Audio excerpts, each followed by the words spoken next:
No secretary lasted a week with the wheelchair billionaire. That sentence floated through Vegatch Tower like a bad perfume. Everyone smelled it. No one wanted to admit where it came from. By Monday morning, there had been rumors, whispered bets at the reception desk, a spreadsheet in finance titled Assistant Survivability, and a half-hearted office pool on whether the next hire would last 3 days, 3 hours, or merely into the elevator ride. It was 9:15 a.m. on a glossy, sunlit Monday when Valeria Santos Reyes walked into that rumor. She arrived with coffee in one hand, a tote bag full of mismatched notebooks in the other, and an honest-to-goodness habit of narrating her life out loud to anyone and everything unfortunate enough to be within earshot. The espresso machine at Cafe Canela had learned more about her plans than her own mother. "You're doing great, V," she told the machine, as it hissed and sputtered like an ancient dragon. "Don't go mutiny on me, okay? I need you to be a good machine today, just like I need to be a good human for once." Mercedes Vega had been watching from across the counter with the kind of attention that reads people the way sommeliers read wine. Mercedes saw details other people missed. The way Valeria's thumb rubbed the rim of her cup when she concentrated, the laugh that arrived uninvited, the way she straightened the spice jars like they were small, obedient soldiers. Mercedes saw authenticity the way other people saw diamonds, rare and alarmingly valuable. By the time Valeria had finished explaining to the croissant why it had chosen to be flaky, Mercedes was halfway across the polished tile to the line. She wore a red dress that made everyone in a 10-foot radius feel slightly theatrical, and a look like she was delivering an ambassadorship, direct, decisive, unignorable. "You," Mercedes said, placing a hand on Valeria's shoulder as if they'd been friends for years. "Come with me. I have a favor to ask, and you will either say yes or have an extraordinary story." Valeria blinked, coffee in hand, narration on her lips. "Is this about the espresso machine? Because I can—" "It's about my son," Mercedes interrupted, and the air changed. "Emiliano needs an assistant."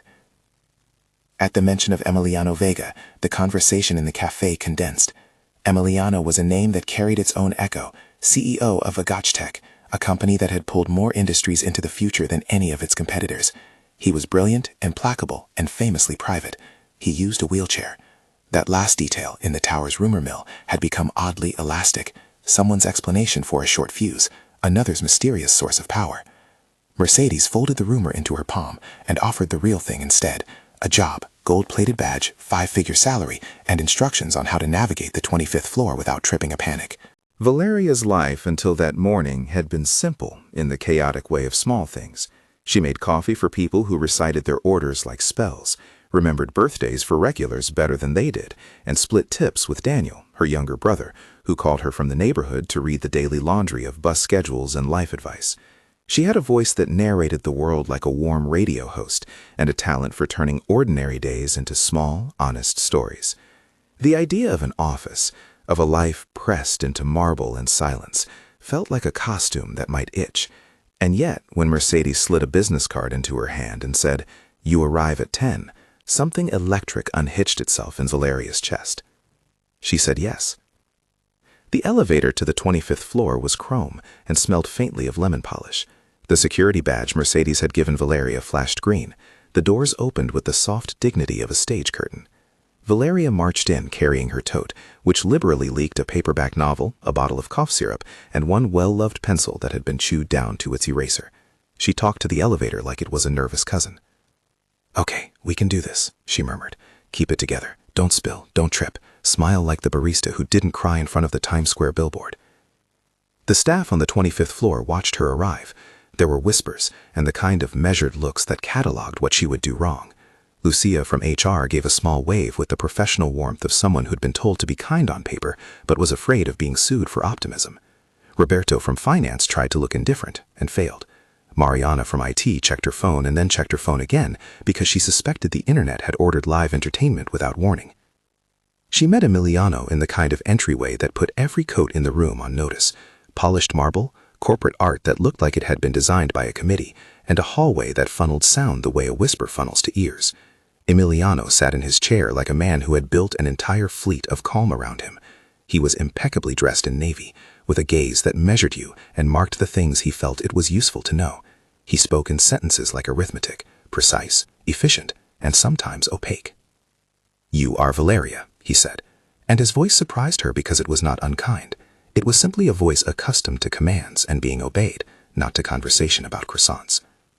"Yes, sir," Valeria said, because all the training in cafe service had taught her to serve first and narrate later. "Valeria Santos Reyes. I make coffee, but not just coffee. I also—" She stopped because she'd forgotten that there was an audience and a stage, and that messy honesty could be its own liability. Mercedes watched this exchange like a conductor savoring a note. There was a beat of silence, then Emiliano leaned slightly forward. "They say no secretary lasts a week," he murmured. Not a challenge, but a statement of fact. "Why would you stay?" Valeria considered telling him what she told the espresso machine, about loyalty to the small, how sometimes being messy was an act of bravery. She decided on honesty that wasn't poetic, and said, "Because my brother thinks I can do anything if I don't try to look like I know what I'm doing." Emiliano's mouth flickered, almost a smile. It was a small thing, but enough to make Valeria's stomach rearrange itself. Her first day was a sequence of little embarrassments stitched together by the staff's varying degrees of curiosity. She learned the names of the assistants who had left: Mia, who left to renovate a boat; Henry, who cracked under the pressure of being perfect; Cass, who was allergic to the rumor mill. Each name had a story. Emiliano's office enforced a kind of silence that made her feel both very small and very loud. Her habit of narrating, whispering her thoughts to herself, telling the toaster it was a good toaster, barely survived lunch. Then, 3 weeks in, the investor meeting happened. Investor meetings at Vegatech happened in a glass box of a room with an ocean of polished chairs and a long table that reflected faces like a mean mirror. Valeria was supposed to bring coffee. It seemed simple. It was not. She navigated the room with a tray of lattes, announcing people's names in a voice that combined cheer and terror. The investors were a chorus of tailored suits and guarded smiles. Emiliano presided at the head like a quietly ticking clock, his hands folded. When he laughed, the whole room recalibrated. The mistake was small and spectacular. A strap on Valeria's tote caught the corner of the conference chair. The tray tipped. Coffee performed a slow-motion dive, mapping a brown path across the white table runner, splattering screens, notes, and, heartbreakingly, a stack of glossy investor brochures. Silence arrived like a penalty. For a second, Valeria froze, having failed every movie rehearsal in her head about accidents. Her mind provided narration. Brilliant plan, A+ for being human, fail.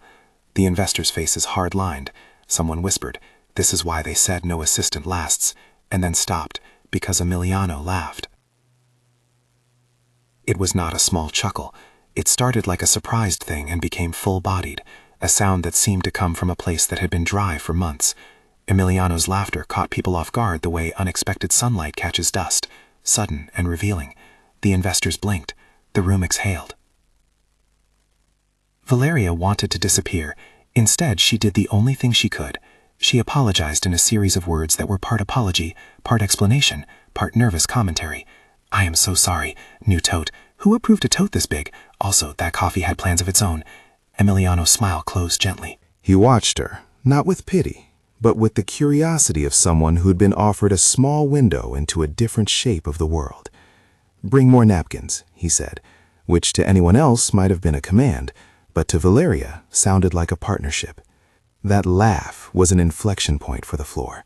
It read to people like a crack in something rigid, the hint of a person behind the professional armor. And for Valeria, it felt like a small victory carved out of an instant of chaos. People began to see her as someone who could stand in the storm without being consumed by it. The rumor votes subtly swung. It would have been enough to credit fate, but in this story, there was also Camila Rivas. Camila had the kind of face that made newspaper editors feel safe, photogenic, sharp, with a PR smile that could be sterilized for press conferences. She had been Emiliano's director of PR, and before that, an ex who had known him when he was still untouchable in a different, colder way. She had a catalog of gestures perfected for the public eye, and a private ledger of grievances. She saw in Valeria not merely a new assistant, but a threat. Not because Valeria was dangerous, but because she was real. Realness destabilized the carefully constructed image Camila had curated. From the moment Valeria spilled the coffee, Camila started taking notes the way gardeners prune a vine that threatens the topiary. She made small clinical comments in meetings, observations about fit, about optics, about how investors prefer predictability.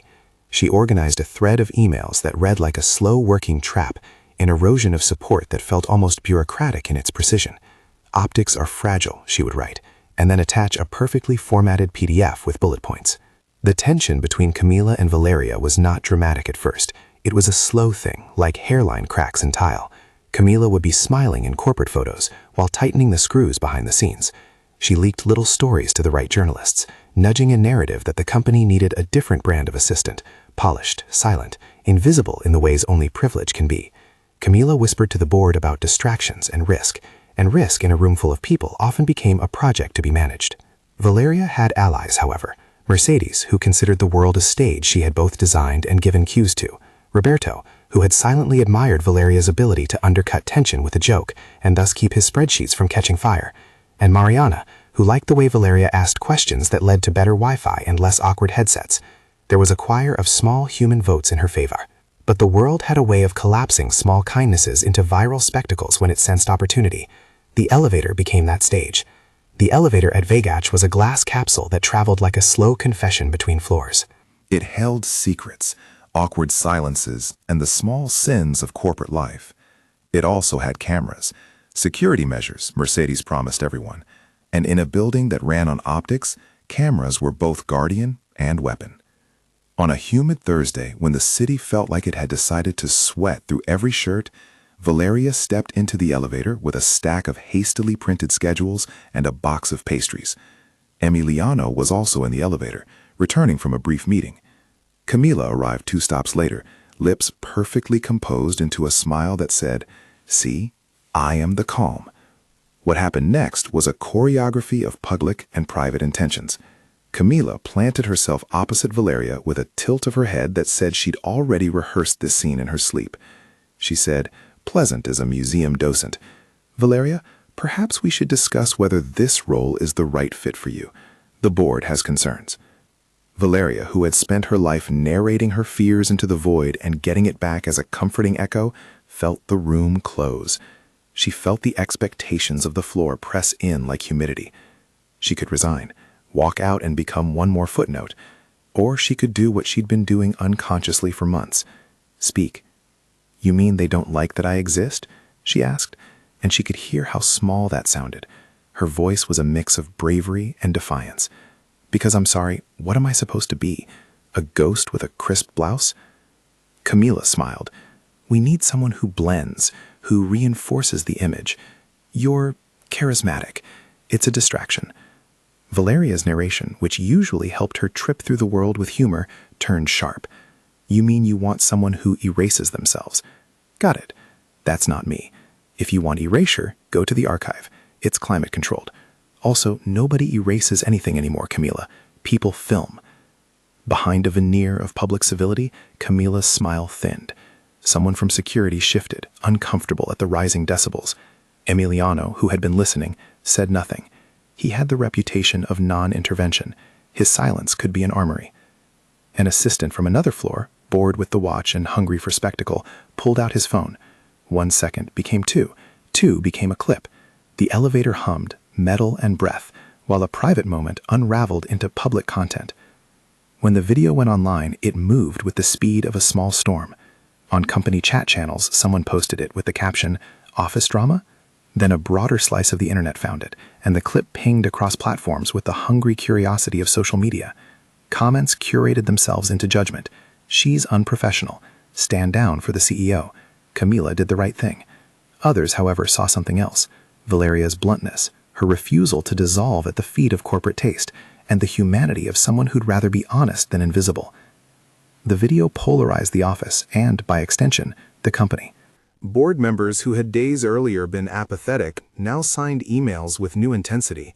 Investors asked for meetings. News gremlins crafted headlines. Camila sent a composed memo to the executive team with a tone the color of polished stone. "We must protect our brand." Valeria, who had been narrating aloud for years as a way of keeping chaos from eating her whole, now had thousands of people narrating her. Her phone buzzed like a trapped swarm.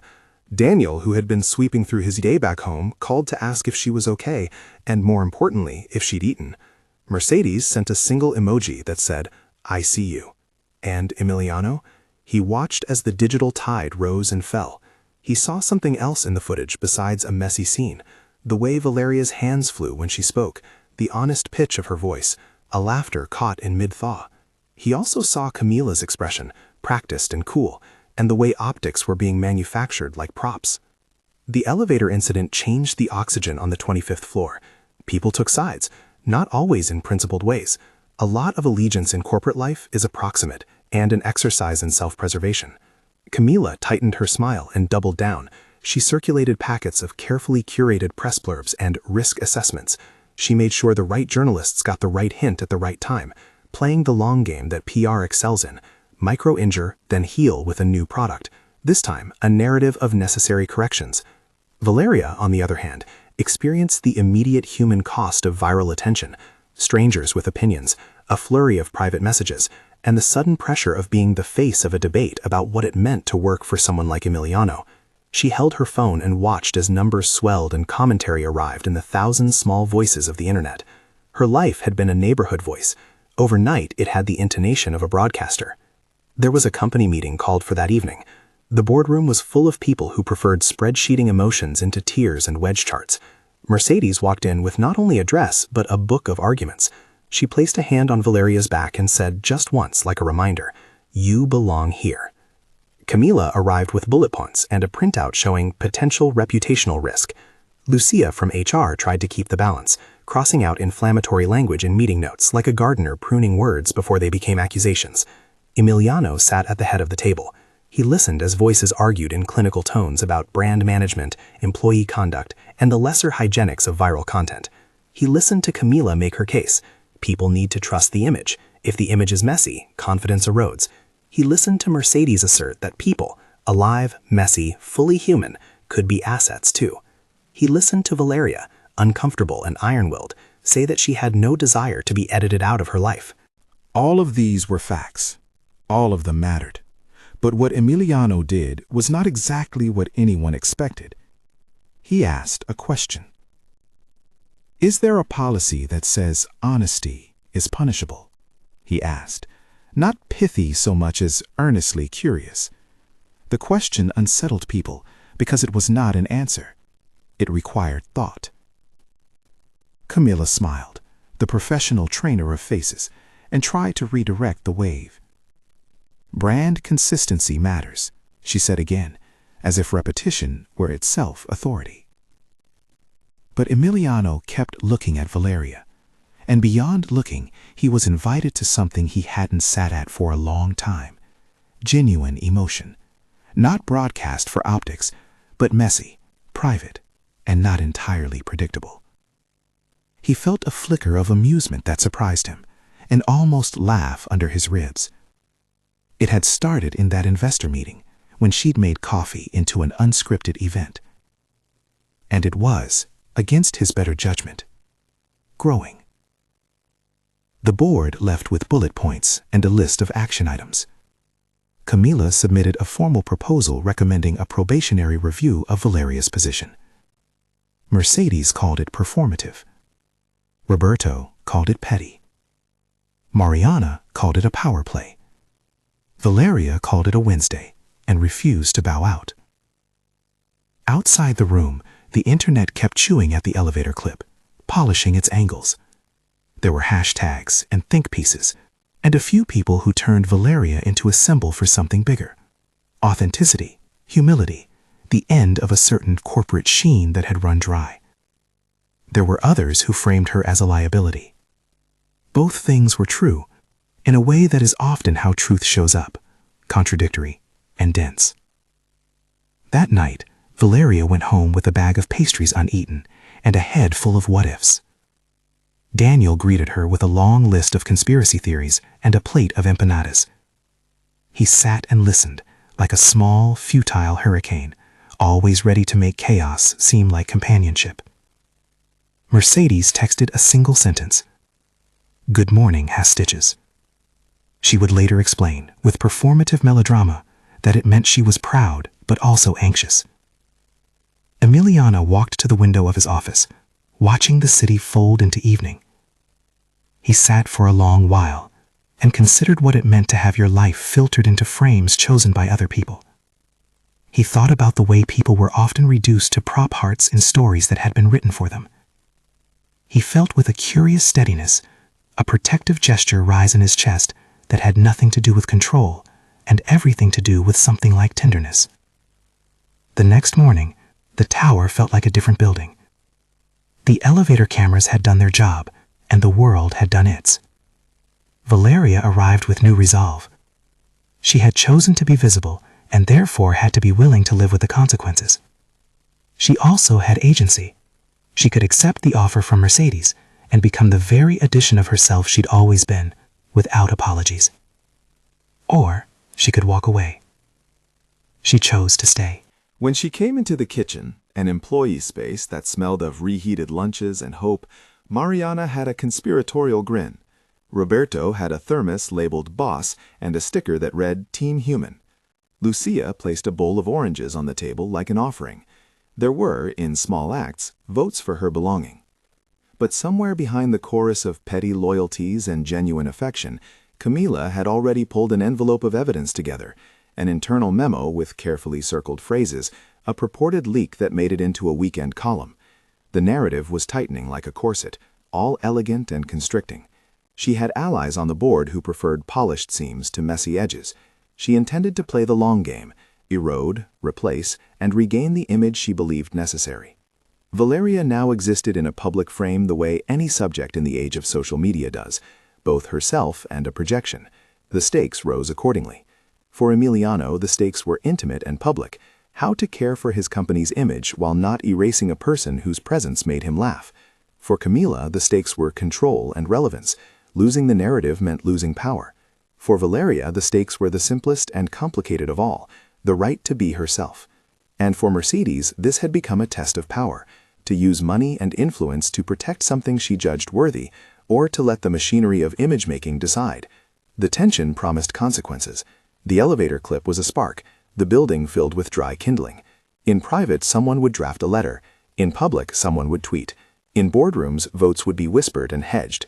In living rooms and cafeterias and comment sections, people would split into factions and offer their moral calculations.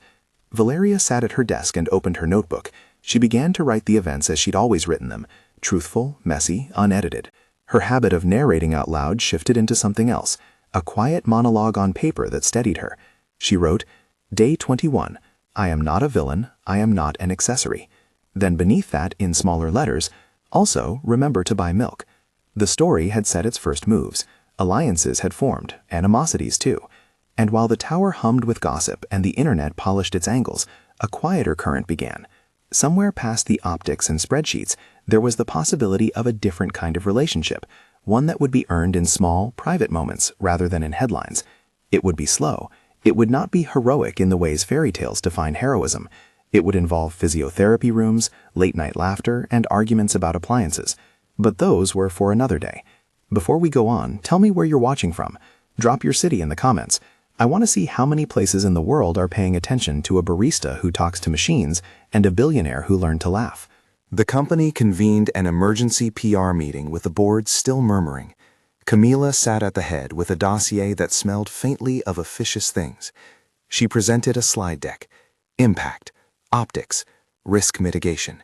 She had charts that showed potential market sentiments and a plan of action that included a probationary review and a staged interview to reassert control over the narrative.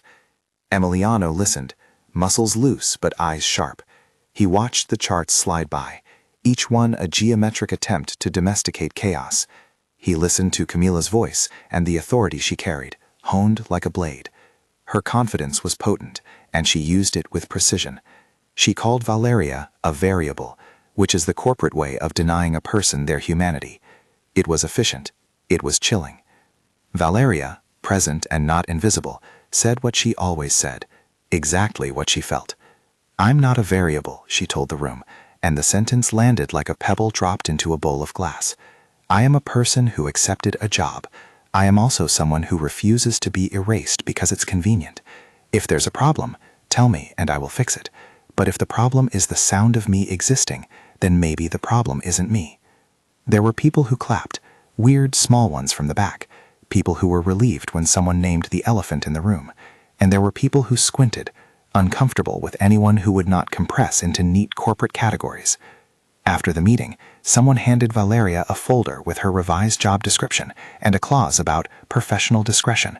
She slid it open with the casualness of someone who has been handed a prop in a play and has to decide whether to accept it as truth. She could sign, she could negotiate, she could leave. She set the folder aside, took a breath that tasted like lemon polish and stale coffee, and looked at Emiliano. He did not make any pronouncements. He had not yet chosen which architecture he would inhabit, control or human tenderness. The choice mattered more than anyone admitted. Outside, in the city, the sun made the towers glitter. Inside Vegatch, whispers rearranged into patterns. Alliances would be formed. Camila's dossier would find sympathetic desks. The internet would donate its verdict. And Valeria would have to decide how loudly she wanted to narrate the rest of her life. Valeria folded the folder back shut and set it beside a mug that still smelled faintly of the meeting room's lemon polish. She had chosen to stay, and that choice now sat like a small, stubborn plant in a pot of corporate soil. People watered it with whispered endorsements and soggy cautions. Camila watered it with notes on brand damage. The building hummed with both. Camila, meanwhile, was not subtle. Her days became a choreography of quiet attrition.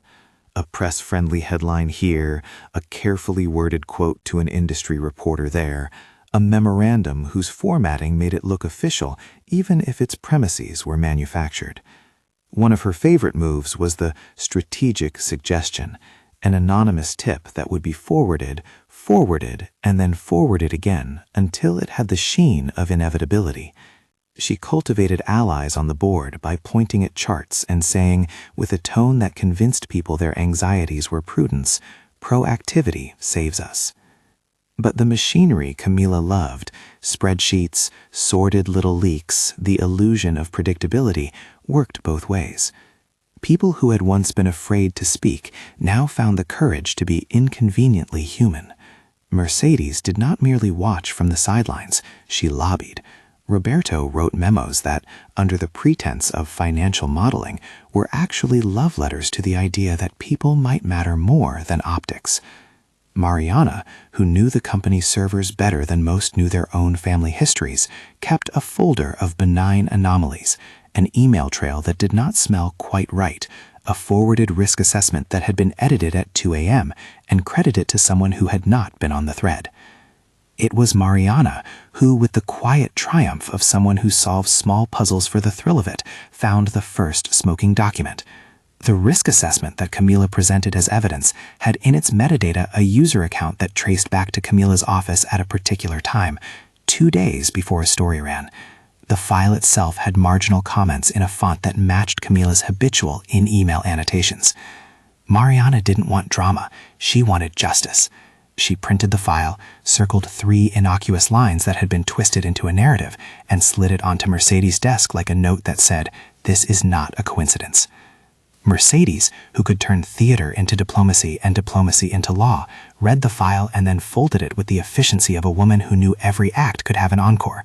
She arranged a lunch with 2 board members who owed her favors from other, earlier dramas, little IOUs that catalyzed larger loyalties. The lunch was perfunctory and decisive. The board members, seeing the document, asked good questions. When good questions are asked in the right order, they look like investigation. Camila smelled consequence where she had previously smelled only endorsement. She escalated. She leaked a version of the elevator video with an edited audio track that made Valeria's words sound harsher and her tone less sympathetic.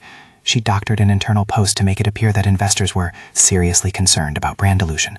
She made the kind of moves that require excellent memory and no scruples. And she made one mistake journalists and PR professionals make when they believe themselves invulnerable. She underestimated how many people were quietly paying attention. In the physiotherapy wing, Dr. Romero had been paying attention for a long time. He did not like cameras in the gym. He preferred to measure progress and repetitions and breath. That and the stubbornness of a client who showed up. Emiliano was that kind of client. His sessions were quiet rituals of micro-effort. a focus on core engagement, foot placement, the small tyranny of muscle memory.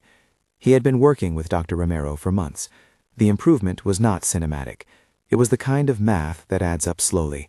10 minutes longer on the treadmill this week, 2 extra degrees of ankle dorsiflexion, a steadier pivot that once would have required a strategy meeting.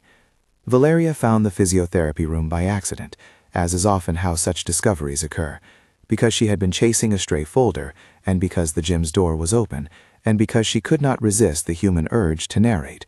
She stopped, hands on her hips, and observed a row of treadmills, a set of parallel bars like a small metallic street, and Emiliano working on a sequence of steps with Dr. Romero correcting posture with professional tenderness. This is where the story, which had been noisy and public, slid into something quieter and infinitely more consequential. Valeria did not make a spectacle of entry. She hovered near the doorway and said, too loudly for privacy but quietly enough to create intimacy, "You're doing that very bravely." Emiliano glanced at her, not with the arithmetic voice but with a managed curiosity. "This is not for spectators," he said. Valeria put her hand to her chest and answered with the kind of honesty that had gotten her both jobs and trouble. "I am not here to be a spectator. I am here to bring coffee." Dr. Romero smiled in a way that was professional and pleased. He knew that the work of rehabilitation required cheerleaders as well as technicians. Valeria, with her barista instincts, understood coffee in a language that suggested ritual, comfort, and the ability to translate banal endurance into human scale. She became a regular presence at sessions, sometimes because Mercedes arranged it, sometimes because she genuinely wanted to be there. She learned to stand small and helpful, offering water, tying a shoelace, counting repetitions in a cadence that Dr. Romero approved, which turned out to be slightly offbeat when very human. They progressed in increments. The first time Emiliano shifted from 2 assisted steps to 5, then 8, each addition logged in a notebook that Dr. Romero kept with neat marginalia. Emiliano's face bore the fatigue of work, his hands registered the strain. His smile after a successful set was private and precise. It was never presented to the public as a headline. It was presented as a victory in a notebook. Valeria learned to celebrate those notebook victories with a tenderness that felt like ceremony. "One more, because you deserve to be stubborn in a dignified way," she would narrate, which made Emiliano snort once and caused Dr. Romero to roll his eyes in amusement. Those small moments laid new beams beneath the relationship between the two of them. Emiliano began to see her not as an unpredictable parameter in his office, but as someone who could expand his life, who could bring things back to him that had nothing to do with PR and everything to do with shared reality. Valeria, who had entered the tower expecting cramped mules and polished distance, discovered a place where she could both be herself and choose how to behave. She was not a naïve, she was an accomplice to normalcy. Meanwhile, Camila's campaign hit a snag. The board, fed by Mariana's evidence and by a quiet coalition of employees who were tired of being made into props, demanded transparency. Camila's doctored files were exposed not by one heroic act, but by a cluster of small decisions. A forwarded email chain with an inconsistent timestamp, a printout whose font mismatched official templates, a journalist who refused to publish a story without a primary source and then received that source's denial. When the evidence was assembled, it had teeth. The board called Camila in and asked difficult questions. For someone who thrived on controlling narratives, there is no punishment quite like watching your own story be dismantled with the very tools you used to build it. Camila tried to inoculate herself with a speech about misinterpretation. She argued, sincerely, in the way manipulative people often are, that she had acted in the company's interest. But when a few of the board members who had once been skeptical of Mercedes's theatrical lobbying spoke up, the momentum shifted. Accountability has a peculiar appetite. It grows with the number of people willing to name a fact. They did not send Camila away without consequence. There were settlements, a careful PR statement about differences in strategy, and a final image of Camila packing a box with a look that suggested defeat rather than scandal. She left with her public brand intact enough to find employment elsewhere, but within Vegatech, her influence evaporated. People noticed that the room felt less like a polished stage and more like a place where real people could make real mistakes. While the corporate chessboard rearranged, the public's appetite shifted to a different spectacle, the foundation launch. Mercedes had been quietly obsessed with legacy for years. She had a plan that involved names, dedications, speeches, and the correct lighting for every moment of civic performance. The launch of the Santos Vega Foundation, her particular project to address accessibility and dignity in public spaces, was intended to be flawless. The name itself, Santos Vega, was Mercedes' symbolic olive branch. It combined Valeria's family name with Emiliano's, a gesture that said something like, "Partnership is not the erasure of difference, but its recognition." It was in many ways Mercedes' masterpiece. Invitations were flawless. A gallery of donors, politicians, and benevolents pledged support. The press was arranged in tiers. Camila would have loved this spectacle. Mercedes intended it for real consequence as much as for optics. The foundation's funding included legitimate benevolence, grants for accessible transit, scholarships for physiotherapy programs, and pilot projects for inclusive architectural design. There was substance beneath the ceremony, which made the occasion both political and, in its best moments, moral. Valeria hated the idea of being a prop at an event, which made Mercedes' insistence both maddening and kind. "You will stand by him," Mercedes told Valeria, "because the truth is he has chosen to be seen, and we will see him with care." Valeria's reply was honest. "I will stand where I feel like standing. I won't be a backdrop." The might of the launch was warm and electric. The venue was an old transit terminal renovated into a hall of glass and light, a metaphor Mercedes appreciated. Volunteers moved with the quiet choreography of people who knew their lines and also their purpose. Emiliano prepared himself with the slow, deliberate breathing of someone about to perform something that mattered to him beyond the glossy sheen of a headline. Dr. Romero stood nearby, not as a spectacle, but as a presence, holding a small taped card that listed Emiliano's cues for support and the places where a chair would need to be moments older than a speech. The evening was not without mishap, nothing of consequence, but enough to test improvisational muscles. The sound system, a quartet of microphones and a mixer that had been tested 3 times and sworn on, chose that night to deviate from its script. During Mercedes' prepared remarks there was a crackle, a hiss, and then silence that opened like an awkward mouth. A tech assistant scrambled. The room hummed and waited. This is where Valeria lived. She did not panic. She stepped forward and, leaning close to the podium, began to speak in a voice that was not meant for headlines but for the person beside her. She summarized Mercedes' sentiment in a way that was immediate and human. She spoke about why accessible spaces mattered. She told a small story about a barista who once reorganized their cafe to make room for a friend with a cane, and she did it with a candidness that made listeners lean in as if someone had finally turned on the lights. Emiliano watched, and something shifted in his face. He had intended to deliver a crafted speech about the Foundation's mission. What he found instead was a translation of his larger aim into human geometry. When the sound system returned, he stepped up and said simply, "Thank you." He spoke without a teleprompter for a few sentences, about dignity, about small acts of design, about the scaffolding of patience that made progress possible.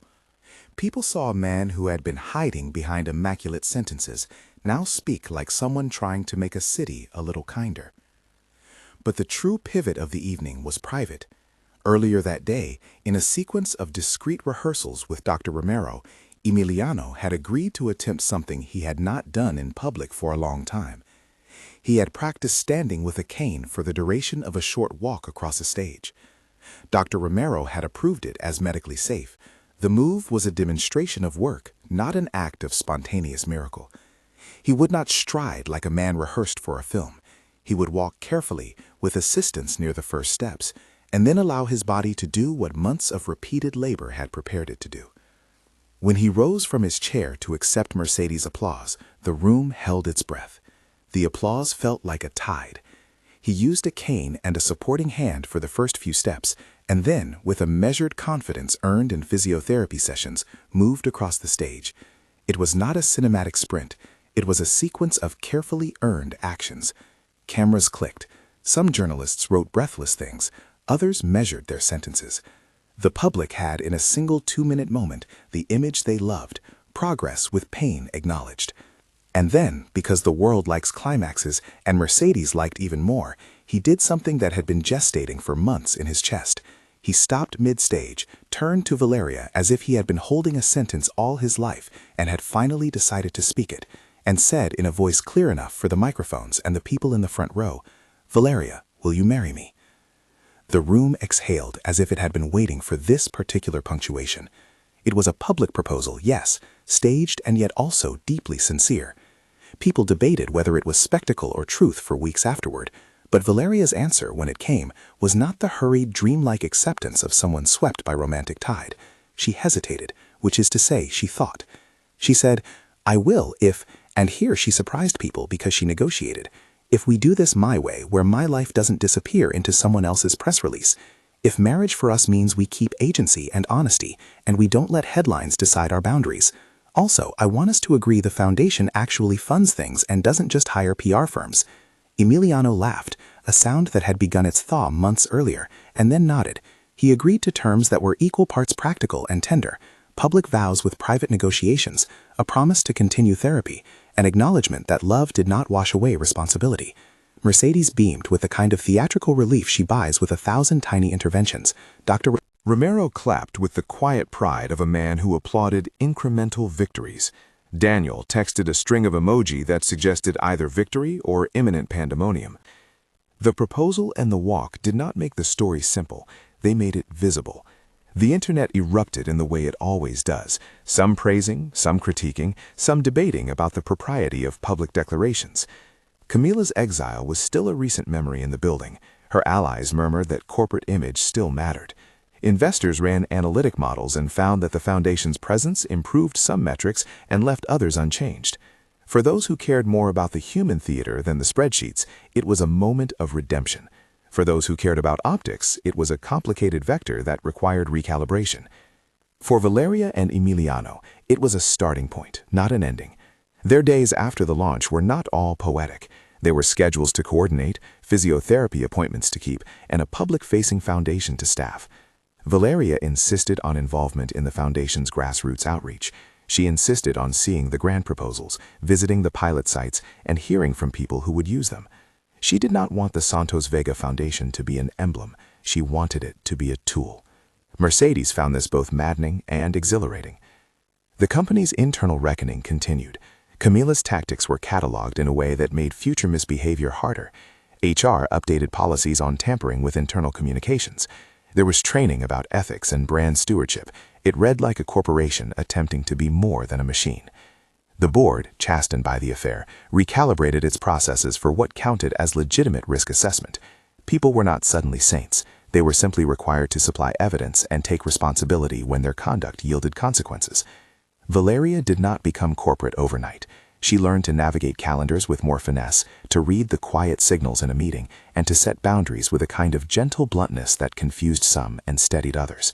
She kept talking to appliances at home, and sometimes aloud in the kitchen at the tower, but she learned when to narrate and when to listen. Her humor remained intact, a reagent that made meetings less lethal. Emiliano's rehabilitation continued as work, not as spectacle. There were setbacks, days when fatigue made the stairs a mountain and the walker a weathered friend. There were nights of soreness and mornings of progress. He invested hours in physiotherapy, in home stretches, in practicing patience with his body. Dr. Romero remained a crucial figure, not a miracle worker, but a professional who measured change in gains that could be logged and repeated. When Emiliano spoke publicly about his recovery, he mentioned the work of others. Therapists, clinicians, engineers who designed adaptive devices, the grant teams at the foundation. He made sure to center labor and expertise, which is perhaps the truest public gift a person in his position can give. Their relationship deepened in ways that were both ordinary and profound. They read together. Valeria insisted on bringing books into his office and argued about historical footnotes, which had the uncanny effect of making time feel like an ally. They bickered about whether the toaster's light was too bright and whether that warranted surgical action. They learned the shape of each other's morning rituals. Emiliano learned to tolerate Valeria's loud private narration because it made the world domestically audible, and Valeria learned to respect the spaces where Emiliano needed silence. Daniel, ever the comic satellite in Valeria's orbit, became a hero in small ways. He organized a neighborhood fundraiser for a local physiotherapy clinic. He managed the guest list for their modest wedding, and he reminded Valeria daily that life is not a script to follow so much as a messy improv to enjoy. Mercedes alternated between being theatrical and being flatly utilitarian, arranging suppliers, hiring caterers, and insisting on a rehearsal dinner that doubled as political networking. Roberto and Mariana attended the wedding after an awkward moment where they pretended to be uninterested, and then were visible in the photographs grinning with the kind of private affection reserved for people who survive corporate turbulence. Camila's name drifted into the background of newsletters and HR memoranda. She resurfaced months later in an industry article. The piece mentioned a new role at a rival firm. People took sides in office water cooler debates, and that is how stories remain alive in corporate ecosystems, through the oral tradition of coffee refills and whispered opinions. The wedding itself was, by design, small and loud, small in number, loud in personality. Mercedes insisted it be a celebration of both families and of the foundation's work. They married on a terrace that overlooked the city, a place where the towers of glass shone like audience lights. Emiliano walked down a short aisle using his cane. He did not perform a miraculous trek. He performed presence, which is sometimes its own kind of miracle, because it requires intention and care. Valeria wore a dress that surprised everyone, pockets. The pockets were practical and emblematic. She wanted to be able to carry a phone, a pen, and a small notebook that said Notes and Confessions. She refused a vow that sounded like a script. Instead, she gave Emiliano a list of things she expected in marriage: honesty, equal partnership, continued therapy, permission to pursue her own projects, and weekly nights where devices were optional. Emiliano reciprocated with promises that included support, respect for her voice, and a willingness to fail publicly and privately with grace. They did not leave behind their jobs. The foundation continued, growing more organized. The company returned to its work with fewer spectacles and more attention to the fact that actual people use products and benefit from designs that include them. Investors recalibrated and, in many cases, found that being associated with an authentic social initiative was beneficial to reputation metrics. Not everyone was happy. Corporate life rarely satisfies all appetites, but the air on the 25th floor was lighter, in the way rooms are when grudges are publicly recognized and privately worked through. Valeria continued to narrate her life in private and sometimes aloud in small places. She wrote pieces about accessibility and humor that appeared in local magazines, not because she craved publicity, but because she wanted to put her voice in the same space as the work the foundation was doing. Emiliano supported those essays and attended a few readings, holding the hand that had once spilled coffee in an investor meeting and now, in quiet, steadied him. There were always embargoes and articles to polish, and journalists to manage, responsibilities that tasted of grown-up realities. There were also afternoons when Valeria and Emiliano would sit on the roof of the tower and argue about whether street tacos were better from the cart near the gym or the one by Mercado Juarez. They would laugh and then occasionally be quiet. Those quiet moments, away from microphones and memos, were the scaffolding of their life. Years later, the Santos Vega Foundation showed concrete impact: a few bus routes retrofitted for easier boarding, scholarship funds that helped train physiotherapists in underserved regions, and a small network of community centers that served as hubs for rehabilitation resources. The progress was not linear, and it never pretended to be. Grants were delayed, pilot programs failed, and then were revised. But there was measurable benefit. People who had little access to therapy found more support than before. Architects included inclusive design in more projects, and a small culture of attention grew around the idea that movement and dignity are public goods. Camila's return to the industry did not bring her the kind of victories she'd once imagined.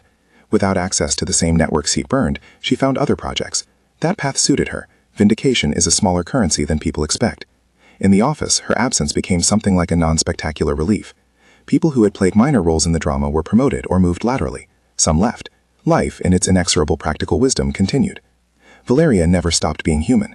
She still forgot keys sometimes. She still spoke to the microwave. She still had days when the public's attention felt like a weather system she could not forecast. But she had a life she had chosen with intention, and agency had not been sacrificed on an altar of spectacle. She walked into her days with a kind of messy competence that made other people breathe easier. Emiliano continued to lead the company with the same intellectual rigor he always had, but now with an added layer of humility. His board watched, investors recalculated, and the city around them shifted in small ways because someone with means had chosen to spend money and time on the public good. He did not become less demanding, he became more selective about what he demanded. He listened publicly to experts and privately to the people who nudged him toward human truth.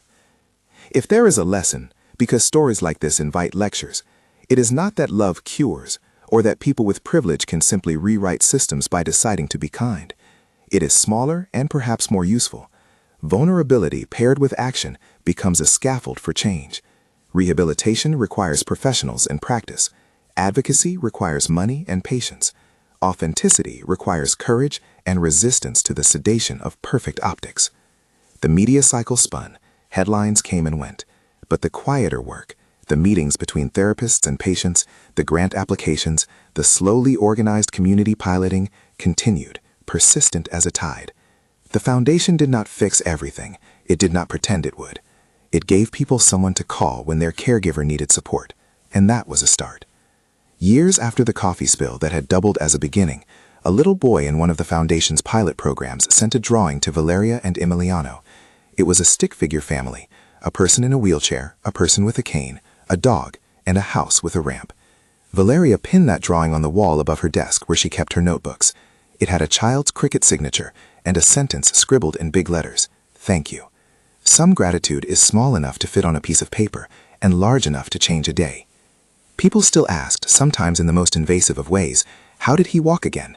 And the answer, more often than not, was the long one: sustained therapy, medical expertise, engineering aids, a willingness to fail, the support of family, and a lot of stubborn work. Love was present in the story, yes, but it was not the sole actor. It was one of many elements that moved the arc forward. Valeria and Emiliano settled into a life that was loud in the ways that matter: meetings, arguments, laughter that had nothing to do with public optics, and a home that smelled sometimes of coffee and sometimes of the incense Mercedes insisted on burning for luck. They kept a wedding photo on a modest table, a terrace shot where Emiliano's cane and Valeria's pockets were both visible, and whenever the photo was mentioned, the couple made a small joke about who had tripped at the rehearsal. People sometimes ask which moment changed everything. Was it the investor meeting coffee spill?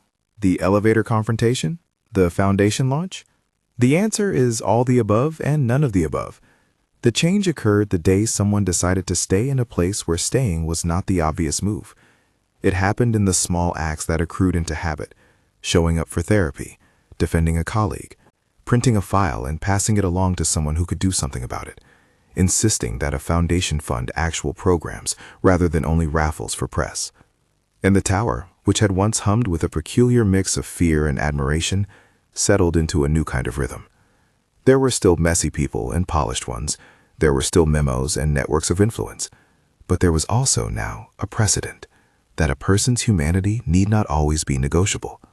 On a quiet evening some months after the foundation's launch, Valeria and Emiliano walked home through a market that smelled of roasted corn and citrus. They stopped at a stall where tortillas were made on a comal. Valeria narrated to no one in particular about the vendor's perfect technique, and Emiliano listened and corrected her only once when she said that the best salsa was from a particular woman who, in Emiliano's opinion, used too much lime. They argued, and the argument ended in laughter, and then in the kind of easy silence people fall into when they are comfortable enough to not narrate at all. There was no final bow, no tidy moral caption.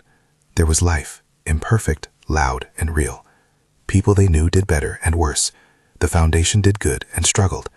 The company moved forward with product launches and quarterly reports and the occasional scandal that never reached the heights of the elevator clip. Valeria continued to narrate the small things, and Emiliano continued to work on his mobility with the same steady attention that had become part of their domestic life. If you remember one image, let it be this: Valeria, with a pen tucked behind her ear, laughing at an old joke, and Emiliano standing with a cane that had once looked like a vain admiral's baton and now looked like a tool that had been earned. Around them, people came and went, but the core remained. Two humans opted for each other in a world that often preferred spectacle over stubborn, messy care. If you were hooked, if the barista who talks to machines and a billionaire who learned to laugh captured you, tell someone who would like to hear it. And if you want more stories like this one, the kind that makes awkward honesty with the slow work of change, subscribe and leave a comment about which moment surprised you the most.